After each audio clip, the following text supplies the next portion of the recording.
Right now we are in the pack house. This is the second phase of the processing of the rose, because the first phase, it is at the pre-cooling section, whereby we cool the flowers in a way that we remove the heat from the greenhouses. We cool the flowers, we give it the proper environment, the proper temperature, until the time they are well cooled. In a duration of 4 to 6 hours, we can now start processing. So what happens here, it's the process of making sure that the rose that was harvested from the greenhouse is exported the same way without any default. So any rose with a default here, we reject it. Any rose that is good for export, we put it for export, we bunch it for export. The first thing that we do, the flowers, they are removed from the cold store, which is at temperature of 2 to 4 degrees. So, and then in the pack house, the temperatures ranges from 15 to 24 degrees. It depends on the temperatures outside. Because we are removing the rose from a very low temperature to a bit higher temperature, we have to make sure that we process that rose very fast by the time it arrives to the next chamber of cold store, where it is going to be stored and then sold to the client.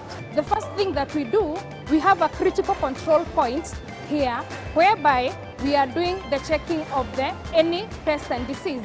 So once we realize that there is a hike of a problem, we relay it back to the team which is doing the grading. So from there, the flowers, they are now given to a team of staffs who are the graders. So those graders, their work is to check the flower quality. It's another critical control point, whereby they check the stem and they evaluate it. They evaluate the stem from the head to the leaves to the stem. And if they find that that stem is not conforming to the standards, they reject the stem. If they feel that they can be able to eliminate 1 or 2 mistake or in 1 or 2 problem, and then they still sell the flower in good condition, they do it. So that is where we really need a lot of concentration in this pack house, because that is where we are able to be told, now you can export or you don't export. If in any case we export something which is not conforming to the standards, then we have a mess, because we are going to have claims from the clients. So those people who are called graders, they do the grading and they evaluate the stem. They also defoliate the stem on the lower parts, depending on the length. The other activity that we do is sizing. We size the stems according to the length, from 40 to 100 centimeters. Our flowers are very long in a way that we don't have so much 40 centimeter stems. Our length starts from 50 and above. And our clients' specification, they normally buy 50s, but high numbers, they buy 60s and above. At Trendlands, we've been able to grow our flowers in an environment, or in a way, cultural activities in a way, that we are growing very long varieties. So at the grading point, we do the grading of the flowers, at the sizing of the flowers, and defoliating the stems, such that like a 40 centimeters stem, we defoliate like 25 centimeters, 40 and 50. 60 and 70, we defoliate like 30 centimeters. 80 and above, we defoliate like 35 centimeters. We do this in a way, when we bundle the flowers together, the leaves, they don't touch the water, because that is also a problem, or they don't touch the preservative, because that is also an area whereby we can affect the quality of the product. So once the graders, they do this, they check the stem and they make it qualify for export. Then we have the bunching session, we have the defoliation process and the sizing. After that, now the flowers, they are taken by a team called bunchers. These bunchers, they add value to the bunches. They add value in a way, they have to put the craft, they have to put the barcodes, they have to put the tag, they have to bundle the flowers very well together, and the sleeve, then after that, the flowers, they are sleeved. In this way, we are able to identify that bunch, it's coming from where. It has been graded by who. It has been bunched by who. It has been sleeved by who. By putting these barcodes on the bunch and behind. It has been supervised by who was the quality controller. So all that information is in that bunch. So this is where now we are able to trace back in the pack house where the flowers, they are coming from. Because even when we are grading them, we don't grade them in mixed greenhouses. We grade them greenhouse per greenhouse. So at that point, we can be able to identify. So after the bunch is done, it is put for quality control.